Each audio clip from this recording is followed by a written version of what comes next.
बिस्मिल्लाहिर्रहमानिर्रहीम। अब एक बात जो काबिल तवज्जो है, जिस पर मैं आज खुसूसी तौर पर बात करना चाह रहा हूँ, वो ये है कि नबी पाक सल्लल्लाहु अलैहि वसल्लम ने यह भी बता दिया कि माँ का बड़ा हक है, और हुजूर ने यह भी बता दिया कि बीवी का भी हक है।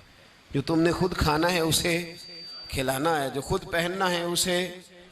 अब मसला पता क्या होता है, बीवी का मुतालबा है कि तू सिवाय मेरे किसी की नहीं सुनेगा। वो कहती है कि चूंकि मैं आई हूं सारा कुछ छोड़ के, अब सिवाय मेरे तो किसी और की नहीं सुनेगा। अम्मा कहती है कि चूंकि पैदा मैंने किया है, परवरिश मैंने की है, जवान मैंने किया, तो हुकूक मेरे ज्यादा है। ये हदीस अम्मा जरूर सुनाएगी अगर उसे याद होगी। अब उसका नुकसान ये होता है कि अगर किसी औरत से ये पूछा जाए कि तू बतला कि बगैर माँ के कोई बच्चा बड़ा हो सकता था, तो उसने पाल पोस के तुझे दिया है, तो तुझे कैसे कह सकती है कि तू किसी और की ना सुन। और अगर अम्मा से बंदा कहे कि तू खुद ही गई थी इसको देखने, तू ही इसको लाई है, अब किस तरह करके ये मुमकिन हो सकता है कि खातून खाना जो निकाह करके आई है, जिसके हुकूक का तयन खुद नबी पाक सल्लल्लाहु अलैहि वसल्लम ने फरमाया, उसको हक ना दिया जाए। हमारे यहाँ नुकसान ये होता है, एक आदमी कहता है कि भाई मेरी सुनी जाए और मेरे अलावा किसी दूसरे की न सुनी जाए, बिल्कुल मेरी हद तक मामला रहे, आगे ना बढ़े। मेरे रसूल पाक सल्लल्लाहु ताला अलैहि वसल्लम की खिदमत आली मर्तबत में जब एक शख्स ने अर्ज की कि हुजूर मुझसे बड़ा गुनाह हो गया है, तो मैं क्या करूं, तो नबी पाक ने फरमाया जा जाके अपनी अम्मा की नौकरी कर।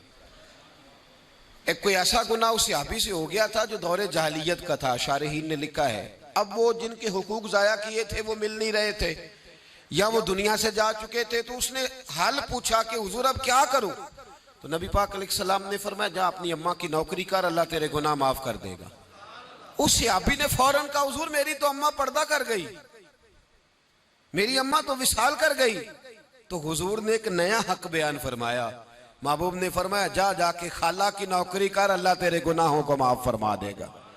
और फरमाया खाला भी मिसले माँ के होती है, खाला भी मिसल, तो जाके तो हुजूर अलैहिस्सलाम ने तो खाला का हक बयान कर दिया, नबी पाक ने तो तयन कर दिया कि तूने नौकरी करनी है। अब अगर बेगम साहिबा को एतराज हो कि तू खाला के घर क्या लेने गया था, तो उधर क्यों गया था, तो ये उसका एतराज इसलिए दुरुस्त नहीं है कि इस हक को रसूल पाक ने बयान फरमा दिया है। नबी पाक सल्लल्लाहु अलैहि वसल्लम ने इसका जिक्र फरमा दिया। मेरे रसूल पाक सैयद आलम सल्लल्लाहु अलैहि वसल्लम ने खुद इरशाद फरमाया, तिरमिज़ी शरीफ की हदीस है, नबी पाक के ना किसी चचा पर किसी ने एतराज किया। तवज्जो है मेरी बात पर। अब यहाँ वजाहत नहीं है कि वो मुसलमानों में से थे या गैर मुस्लिमों से थे, लेकिन किसी ने हुजूर के किसी चचा पर, हमारा पता क्या हाल है, चाचा तो बड़ा दुश्मन होता है ना, तो उस पर तो इतराज करे तो ठंड पड़ती है माज़अल्लाह। लोग कहते हैं फटाफट कर दो जुमले और कह दे, चाचा तो शरीक होता है, रोज अब्बा बताता है, अम्मा रोज तबसरा करती है कि बड़ा जालिम है।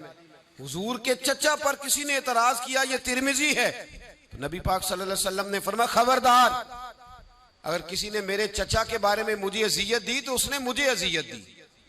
और फरमाया तुम्हें पता नहीं, चचा तो इस तरह होता है जिस तरह बाप होता है, इस तरह होता है जिस तरह। अब चचा के हक का तयन किसने कर दिया, नबी पाक सल्लल्लाहु अलैहि वसल्लम ने। अब अगर कोई शख्स इस पर यह शिकवा करे कि ये तो एक और हक आ गया तो किधर जाएंगे, तो नबी पाक ने चचाओं के हुकूक बयान किए, खालाओं के हुकूक बयान किए।